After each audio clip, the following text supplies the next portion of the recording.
Kwanza kabisa nichukue fursa hii nianze kwa kumshukuru Mwenyezi Mungu mwingi wa rehema ambaye ametujalia uhai na kutuwezesha kuwepo mahali hapa siku ya leo. Kama mnapofahamu, tumekusanyika mahali hapa siku ya leo.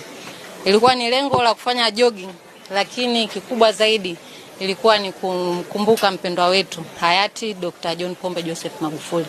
Najua wengi mnafahamu kwamba siku ya kesho ni siku ambayo mpendwa wetu anatimiza miaka 5 tangu alipotutoka.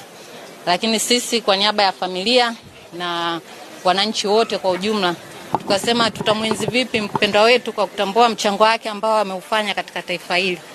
Basi tukasema tutoe sadaka yetu, na vizuri zaidi tunafahamu kwamba kipindi hiki ni kipindi cha mwezi mtukufu wa Ramadhani, lakini pia ni kipindi cha Kwaresma ambapo Mungu mwenyewe anatuasa kutenda matendo ya kujitolea kwa ajili ya watu wenye uhitaji.